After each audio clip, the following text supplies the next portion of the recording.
Olá a todos, muito obrigado por ter você comigo aqui novamente. Seja bem-vindo mais uma vez a mais um vídeo inédito aqui nesse canal. É um grande prazer ter vocês aqui comigo.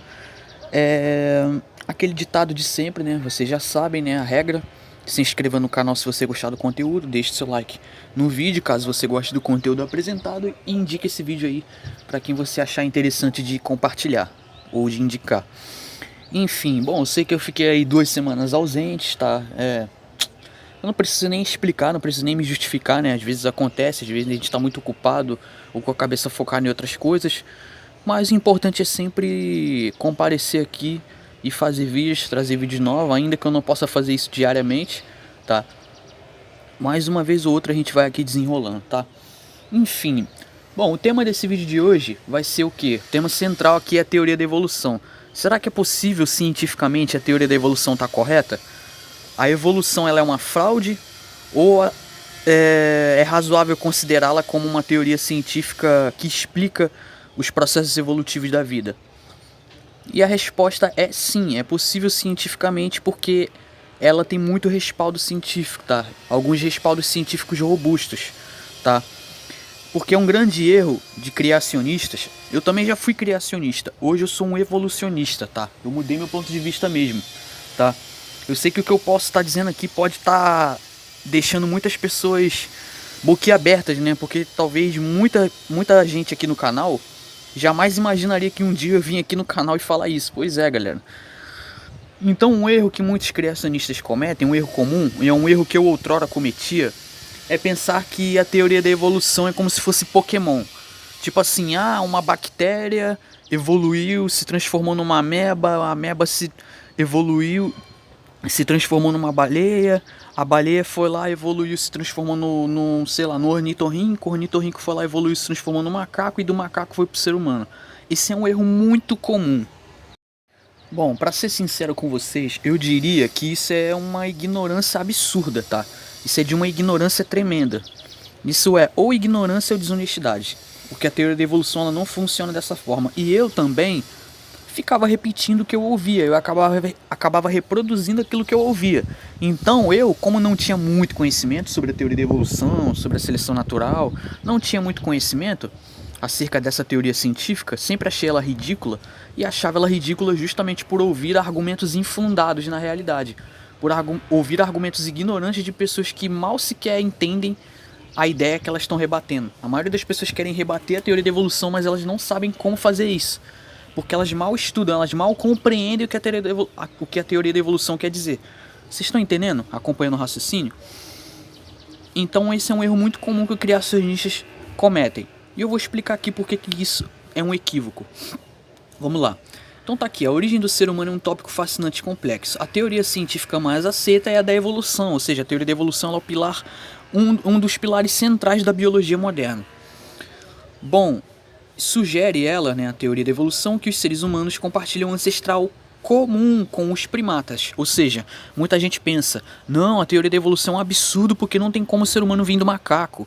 Pô, se o ser humano veio do macaco, por que existem macacos nos dias de hoje? Mas não é isso que a teoria da evolução diz.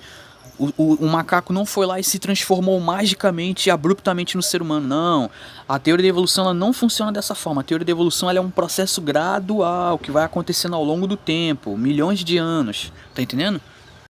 O que a ciência diz, na verdade, o que os biólogos dizem, o que os evolucionistas dizem, é que o ser humano tem um ancestral em comum com o macaco. É totalmente diferente. Não significa que o ser humano tenha vindo do macaco.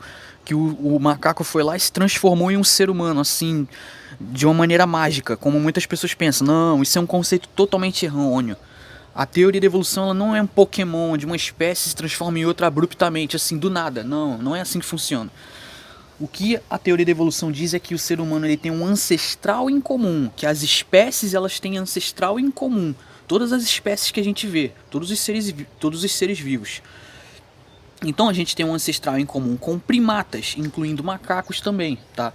Homonídeos, tá? Esses tipos de espécies. Bom, ela foi proposta por Charles Darwin em 1859, século XIX, baseada na seleção natural e na variação genética, tá? A seleção natural não é um ponto que eu vou focar muito nesse vídeo aqui, mas talvez num próximo vídeo eu fale mais sobre a seleção natural para vocês entenderem como funciona. E a teoria também sugere que todas as espécies evoluíram de um ancestral em comum, ou seja, não foi só o ser humano, foram todas as espécies existentes. Os biólogos evolucionistas conseguiram rastrear o processo evolutivo deles e viram, através de fósseis, eles conseguiram mais ou menos deduzir que as espécies ali tinham um ancestral em comum, tá? E vocês vão entender o porquê. Então, as evidências que apoiam a evolução humana são fósseis, né, descobertas de fósseis como Lucy, que são os Australopithecus afarenses e Homo habilis, DNA, semelhança genética entre humanos e primatas, e a anatomia, que é um dos principais que eu vou abordar aqui nesse vídeo. Ou seja, analisando e comparando as similaridades anatômicas, comparando as similaridades anatômicas, eles conseguiram deduzir o seguinte, que isso indicaria que em algum momento da história, em algum momento do processo evolutivo dos seres vivos, seres humanos e primatas tiveram um ancestral em comum, e consequentemente outras espécies também. Também o comportamento, né, comportamentos sociais e culturais semelhantes que os povos obtiveram ao longo do tempo. Então a questão do ancestral em comum. Estima-se que o ancestral comum entre humanos e macacos vivia há cerca de 6 ou 8 milhões de anos atrás, tá? Esse ancestral em comum provavelmente era um primata bípede, e eles conseguem avaliar isso, analisar tudo isso através dos fósseis. Então, diferenças importantes, ó. Cérebro. O cérebro é significativamente maior e mais complexo. Linguagem. A linguagem humana é única e complexa. Cultura. A cultura humana é diversa e sofisticada. Tudo isso indica que sim, houve uma evolução. Porque os nossos ancestrais, né, primatas que antecederam a nós, Homo sapiens, espécie humana atual, muitos deles não sabiam se comunicar, tá? Eles falavam diferente, eles não falavam palavras assim igual a gente, palavras legíveis, tá? Não se tinha um idioma definido, então eles se comunicavam através de sons, né? E os sons que eles faziam eram coisas totalmente diferentes, ou seja, eram extremamente primitivos, Então a gente vê que esse salto evolutivo daquela época, milhões de anos atrás, para o que a gente tem hoje, indica que sim, indica que houve sim uma evolução, tá entendendo? Vamos lá, eu vou voltar aqui rapidinho no exemplo que eu tava dando lá no início do vídeo, que é um erro comum que muitos criacionistas, e eu também como criacionista na época, também cometia. Eles pensam que a evolução é isso aqui, ó, é tipo como se fosse Pokémon. O Bulbasaur se transforma no Ivysaur, que é essa espécie aqui do meio, e nessa transição ele se transforma no Venusaur, certo? Ou seja, eles pensam que a evolução é isso aqui, tá? É tipo uma espécie evolui de uma hora para outra assim do nada para uma outra espécie, essa espécie vai lá e depois de um tempo vai lá e se transforma. Não é assim que a evolução funciona. Isso aqui é uma ideia fantasiosa que só existe na cabeça das pessoas ignorantes, que não estudam e não pesquisam sobre a teoria da evolução. Só existe na cabeça dos criacionistas. Não é assim que a evolução funciona, tá entendendo? Bom, vamos lá, vou falar um pouquinho aqui sobre os órgãos análogos e homólogos. Os órgãos análogos e homólogos são evidências da evolução e são classificados de acordo com a origem embrionária, tá? Ou seja, é aquele lance que eu estava falando sobre a similaridade anatômica das espécies, tá? Tem uma similaridade anatômica entre muitas espécies, tá? E a origem embrionária dessas espécies são muito semelhantes. Então, através de fósseis, através de evidências observáveis, né, através de materiais, os biólogos, cientistas e estudiosos foram percebendo, comparando, né, a anatomia das espécies, foi comparando e eles deduziram, chegaram a uma conclusão que em algum momento da história evolutiva elas compartilharam de um tipo de ancestral em comum. Mas o que os órgãos análogos e homólogos vão mostrar pra gente? Ó, presta atenção. Os órgãos análogos são órgãos que possuem a mesma função, mas em espécies diferentes. Ou seja, essas espécies elas vão ter um órgão que em tese vai ter a mesma função, mas a origem embrionária e a anatomia são distintas, são diferentes. O que difere é o que? A origem embrionária, mas a função desses órgãos que algumas espécies apresentam é a mesma. A função praticamente não muda. Um exemplo de órgãos análogos são as asas de aves e insetos. Elas têm a mesma função. Qual é a função das asas dos aves e dos insetos? Das aves e dos insetos? É voar, certo? A função é essa. Porém, elas não têm a mesma origem embrionária. Tá entendendo? Vocês estão entendendo o que significa órgãos análogos? É algo muito fácil de entender. E os órgãos homólogos são o oposto. Órgãos homólogos são órgãos que possuem a mesma origem embrionária, tá? Elas são parecidas, porém elas podem ou não desempenhar a mesma função. Elas podem desempenhar uma função diferente uma da outra, mas a anatomia é muito parecida. Um exemplo de órgãos homólogos são as nadadeiras dos golfinhos e as asas dos morcegos. A nadadeira do golfinho serve para quê? Para ele nadar. As asas do morcego servem para quê? Para ele levantar voo, para ele voar. Ou seja, elas têm uma origem embrionária muito parecida, porém elas possuem uma função diferente, tá entendendo? Por quê? Porque a asa do morcego serve para voar e a nadadeira do golfinho serve para fazer o golfinho nadar e se locomover pelo oceano. Vocês estão entendendo o que eu estou querendo dizer aqui? Então essa é a diferença entre órgãos análogos e homólogos. E é bastante importante, fundamental a gente entender isso aqui, para a gente entender que isso aqui é uma das provas, uma das coisas que corrobora a evolução. Agora, só pra gente entender melhor o que eu tô querendo dizer aqui, ó. Então a gente pode ver aqui na imagem um braço de um ser humano, tá? Com 5 dedos. A gente vê aqui, ó, a nadadeira de uma baleia e a gente vê aqui a asa de um morcego. Vocês podem ver que a origem embrionária não é muito parecida? É muito parecida. Mas esses órgãos aqui possuem aqui funções diferentes.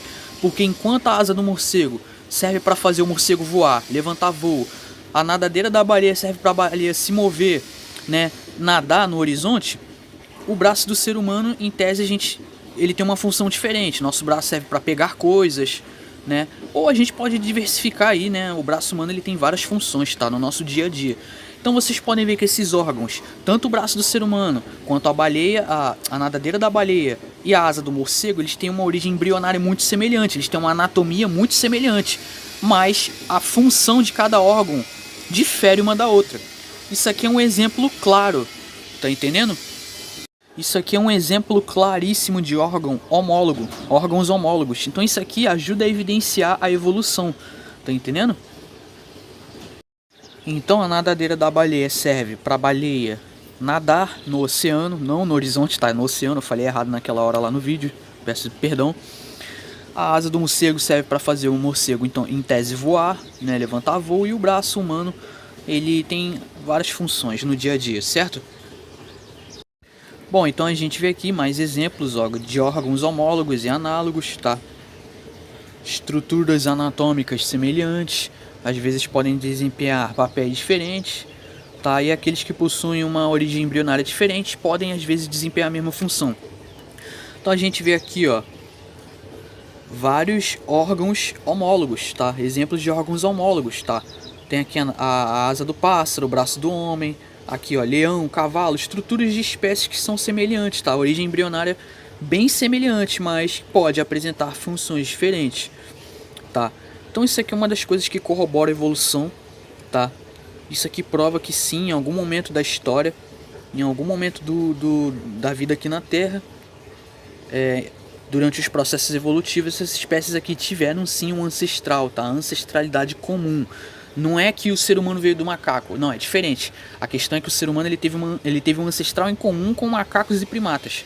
A ancestralidade comum, tá?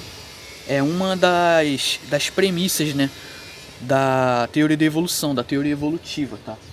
Não é que o ser humano veio do macaco no sentido de que o macaco se transformou no ser humano assim de uma maneira mágica, né? De uma maneira, tipo assim, como se fosse Pokémon, tá entendendo? Não, não é assim.